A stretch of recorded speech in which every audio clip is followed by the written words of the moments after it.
In this video, we are going to discuss about the nerve root of radial nerve. So let's start.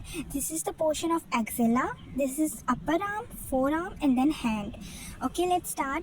Radial nerve is arising from C5, C6, C7, C8, and T1, and then it gives branches in brachial plexus, axilla.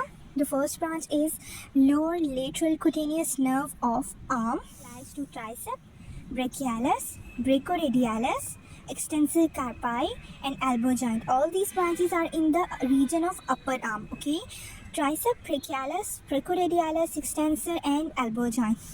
Next one is these, starting from upper arm moving into forearm.